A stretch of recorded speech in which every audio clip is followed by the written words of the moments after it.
Hello everyone, कैसे हैं आप सब। आशा करता हूँ आप सब बढ़िया से होंगे, स्वस्थ होंगे, मस्त होंगे और आपके एग्ज़ाम बढ़िया से चल रहे होंगे। तो आज के हम भी इस वीडियो में लेके आए हैं कक्षा 12 के रसायन विज्ञान के अति महत्वपूर्ण बहुविकल्पीय क्वेश्चनों का संग्रह, जिसमें आने वाले आपको जो अगला पेपर केमिस्ट्री का रहेगा उसमें इस वीडियो के माध्यम से आपको जो एक एक नंबर के ऑब्जेक्टिव क्वेश्चंस हैं उन्हें हल करने में काफ़ी सहायता मिलेगी।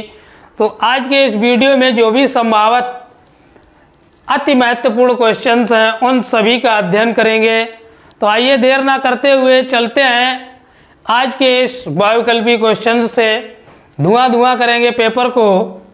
तो देखिए स्क्रीन पे आपके दिख रहा है फर्स्ट क्वेश्चन जो है कि 180 ग्राम जल में जल के कितने मोल होते हैं।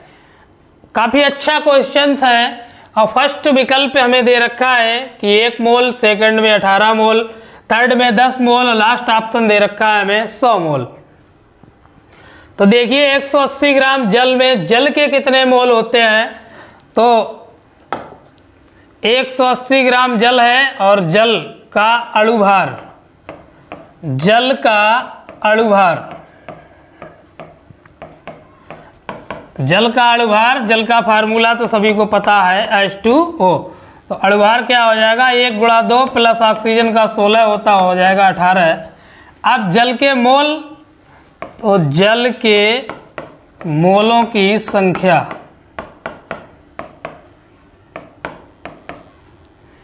जल के मोलों की संख्या भार बटे अणुभार। तो भार कितना है 180 ग्राम, अणुभार हमें प्राप्त हुआ 18 एकन 18, ये आ गया 10। तो देखिए ऑप्शन थर्ड है हमारा 10 मोल। 180 ग्राम जल में जल के मोलों की संख्या हमें प्राप्त हुई 10। आइए नेक्स्ट क्वेश्चन आपकी स्क्रीन पे दिख रहा है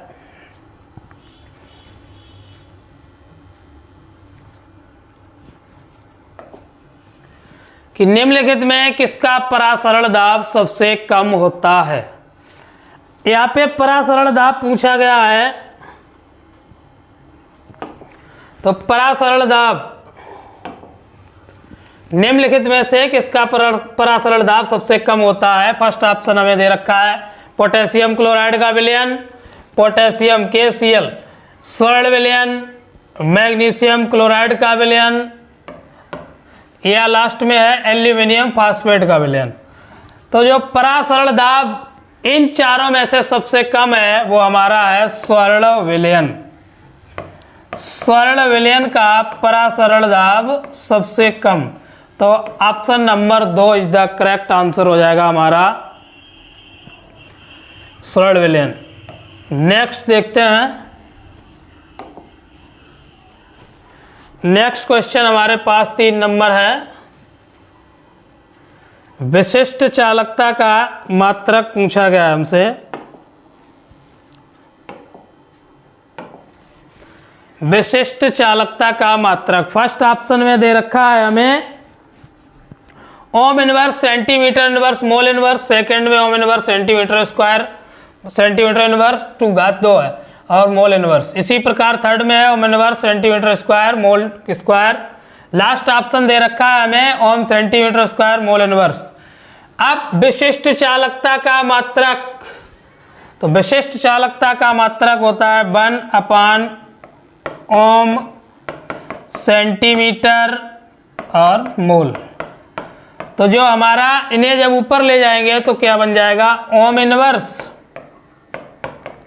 सेंटीमीटर इनवर्स और मोल इनवर्स।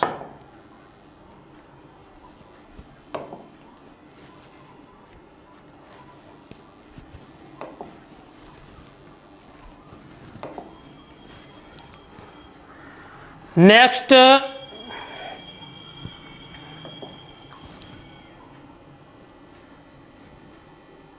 पूछा गया है प्रथम कोटि की अभिक्रिया के लिए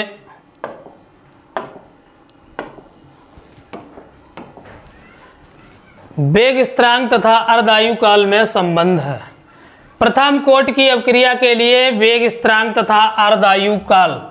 तो प्रथम कोटि की अपक्रिया के लिए वेग स्थिरांक क्या होता है? के वेग स्थिरांक के तथा अर्धायु काल तो 0.6932 अपान अर्धायु काल को हम टी हाफ से प्रदर्शित करते हैं।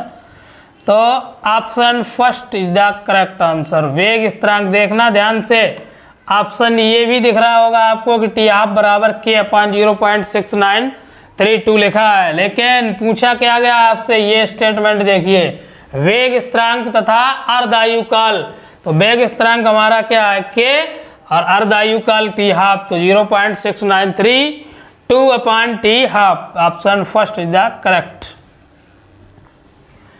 आइए नेक्स्ट,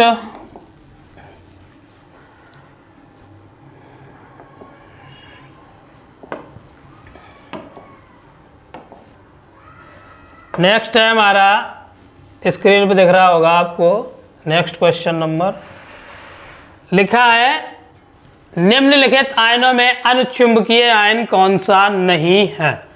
अब निम्नलिखित आयनों में अनुचुंबकीय आयन कौन सा नहीं है, तो इसे तो आप विन्यास से ही बता पाएंगे अगर आपको इलेक्ट्रॉनिक विन्यास आता है। फर्स्ट ऑप्शन आपको दे रखा है निकेल 2 पॉजिटिव, सेकंड में जिंक 2 पॉजिटिव, थर्ड में कॉपर 2 पॉजिटिव, लास्ट में है मैग्नीज 2 पॉजिटिव। अब पूछा गया है कि अनुचुंबकीय आयन, अनुचुंबकीय आयन के बारे में पूछा गया आपसे, तो अनुचुंबकीय पता होना चाहिए कि जिस तत्व में या जिस आयन में अयुग्मित इलेक्ट्रॉन उपस्थित होते हैं उसे हम क्या बोलते हैं? अनुचुंबकीय, और जिसमें अयुग्मित इलेक्ट्रॉन नहीं उपस्थित होते हैं उसे प्रतिचुंबकीय। तो इसमें देखिए फर्स्ट ऑप्शन में है आपके पास निकेल 2 पॉजिटिव, अब निकेल, इसके बाद में जिंक 2 पॉजिटिव, जिंक के बाद क्या लिखा है? कॉपर 2 पॉजिटिव, और लास्ट में आपका है Mn2 पॉजिटिव। अब निकेल का परमाणु क्रमांक, सामान्य निकेल Ni 28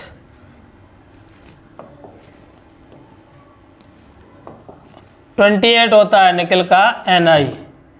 अब 2 पॉजिटिव लगा, 2 इलेक्ट्रॉन कम हो जाएंगे, क्या बचेगा? 26। 26 को हम डिस्ट्रीब्यूट करेंगे तो 2, 8, 16। अब इसे उपकोष में जब बैल करेंगे तो 1s2, 2s2, 2p6, 3s2, 3p6 और 3d8। अब दिख रहा है आपको डी में कितने हैं युग्मित? 2 इलेक्ट्रॉन। इसी प्रकार सेकंड देखते हैं जिंक,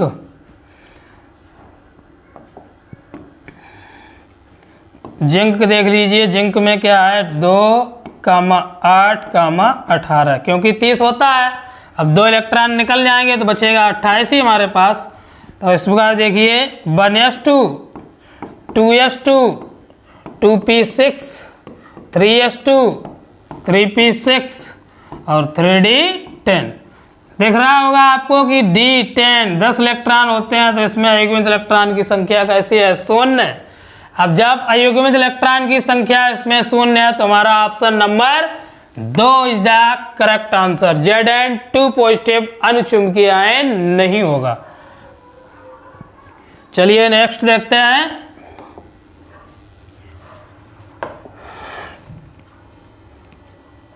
काफी बढ़िया मजेदार एकदम पेपर में छपने वाला क्वेश्चन, बहुत ही झक्कास क्वेश्चन। देखिए स्क्रीन पे आपको दिख रहा होगा कि CONH3 का होल 5 Cl2 में CO की ऑक्सीकरण अवस्था। बहुत ही अच्छा क्वेश्चन, थ्योरी में भी मिलेगा आपको और ऑब्जेक्टिव में भी मिलेगा।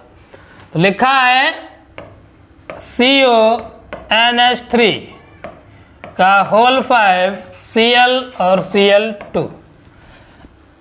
तो केंद्रीय धातु परमाणु CO की ऑक्सीकरण अवस्था पूछी गई है, तो मान लेते हैं माना CO की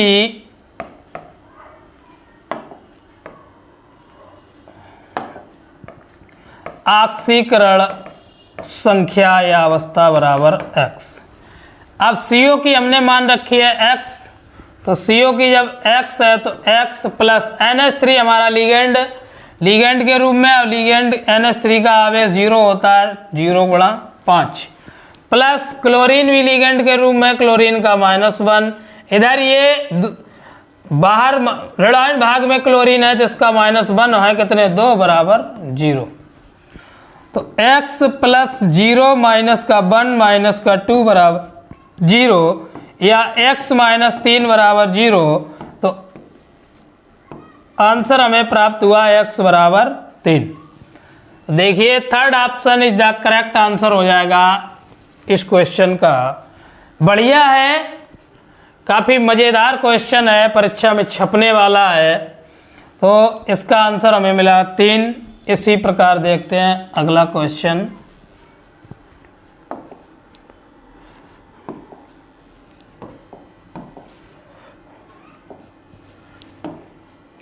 अगला क्वेश्चन आपको स्क्रीन पे दिख रहा है। क्लोरोफॉर्म का प्रयोग होता है। फर्स्ट ऑप्शन में दे रखा है एक कीटनाशक के रूप में, सेकेंड ऑप्शन है एक फफूंदीनाशक के रूप में, थर्ड ऑप्शन दे रखा है औद्योगिक विलायक के रूप में, और हमारा लास्ट ऑप्शन है अवशोषक के रूप में। तो क्लोरोफॉर्म सामान्यतः सभी परिचित होंगे क्लोरोफॉर्म से। जो फार्मूला होता है क्लोरोफॉर्म का, क्लोरोफॉर्म CHCl3। अब कीटनाशक के रूप में, फफूंदीनाशक के रूप में DDT का उपयोग या अन्य सभी का होता है। हमारा जो क्लोरोफॉर्म का प्रयोग होता है इस ऑप्शन में औद्योगिक विलायक के रूप में। वहाँ की शल्य चिकित्सा में भी इसका उपयोग होता है, लेकिन यहाँ पे ऑप्शन जो दे रखा है आपका औद्योगिक विलायक के रूप में। काफ़ी बढ़िया क्वेश्चन है, बढ़िया से तैयार करके जाना, छप सकता है पेपर में। नेक्स्ट देखते हैं। नेक्स्ट क्वेश्चन स्क्रीन पे है हमारे। ल्यूकास अभिकर्मक है। ल्यूकास अभिकर्मक,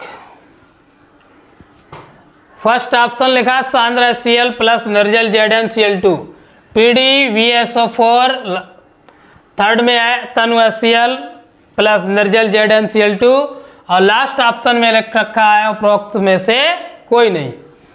तो फर्स्ट ऑप्शन देखिए सांद्र HCl प्लस निर्जल जिंक क्लोराइड। तो जो हमारा सांद्र HCl प्लस निर्जल जिंक क्लोराइड,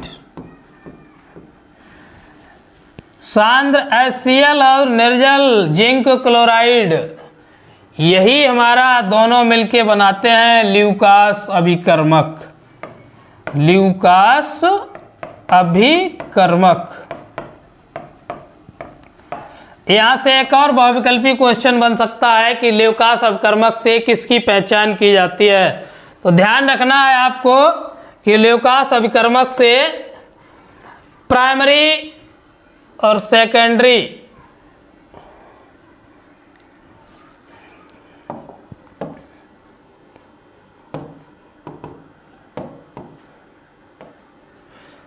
प्राइमरी, सेकेंडरी और टर्सरी एल्कोहल का परीक्षण किया जाता है। तो हमारा ऑप्शन फर्स्ट जो है वो करेक्ट ऑप्शन है, सांद्र HCl प्लस निर्जल ZnCl2। यह तनु है तो ये नहीं होगा। ल्यूकास अभिकर्मक के लिए हमें सांद्र HCl प्लस निर्जल ZnCl2 चाहिए। चलिए नेक्स्ट।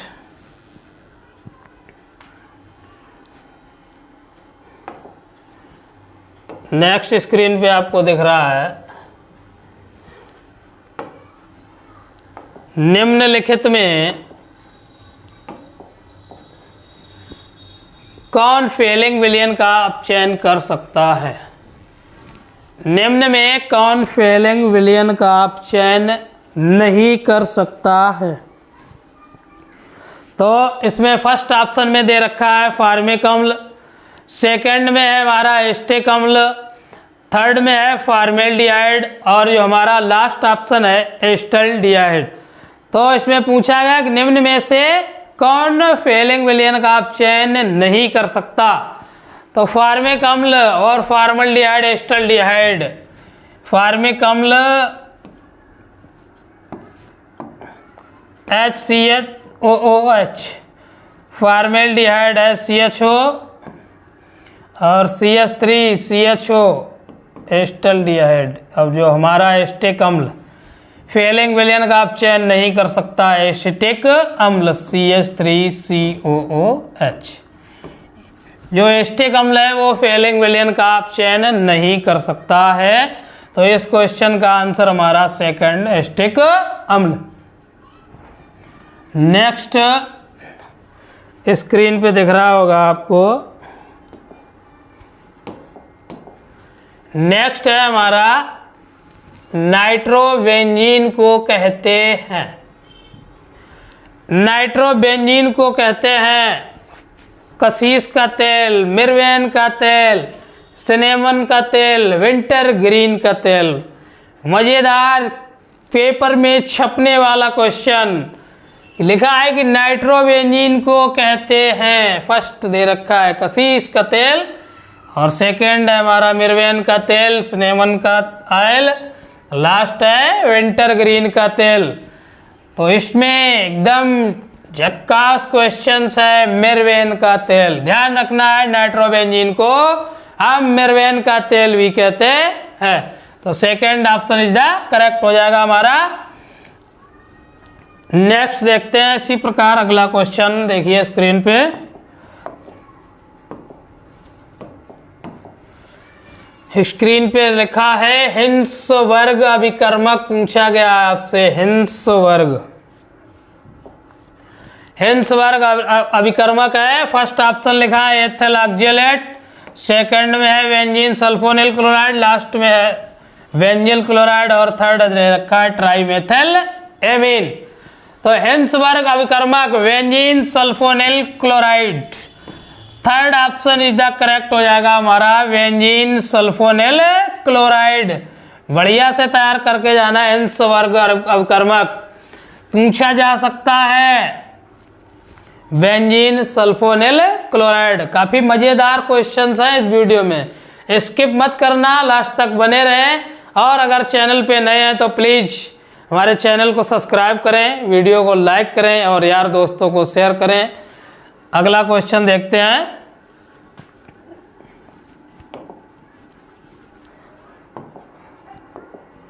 देखिए स्क्रीन पे हमारा क्वेश्चन दे रखा है सबसे मीठी शर्करा है।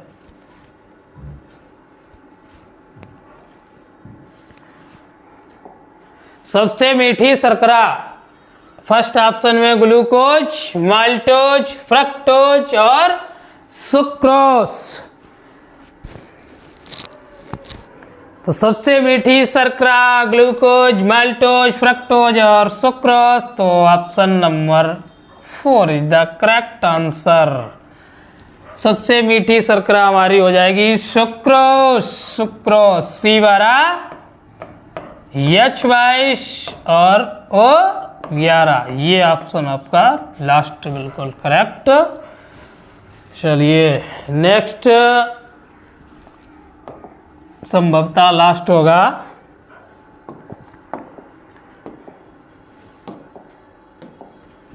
चलिए देखिए बढ़िया क्वेश्चंस है मजेदार। दे रखा है एस्कार्बिक अम्ल का नाम। एस्कार्बिक अम्ल विटामिन से क्वेश्चन है भाई। एस्कार्बिक अम्ल का नाम है। अब एस्कार्बिक अम्ल विटामिन C का, विटामिन A का, विटामिन D का, विटामिन B6 का। तो ऑप्शन अगर नाम आपने तैयार कर रखे हैं तो विटामिन A का नाम और B का नाम, C का नाम, D का नाम। जो एक ट्रिक है अभी बताएंगे अंत में। एस्कार्बिक अम्ल जो है हमारा वो option A vitamin C। Vitamin C का नाम होता है एस्कॉर्बिक अम्ल। ये रहे संभावित बहुविकल्पीय क्वेश्चंस आपके। आप जो विटामिन के हमने नाम आपको बताए थे, जैसे विटामिन ए, अभी है क्वेश्चंस है, देखते हैं। चलिए क्वेश्चन दे रखा है, देखिए स्क्रीन पे।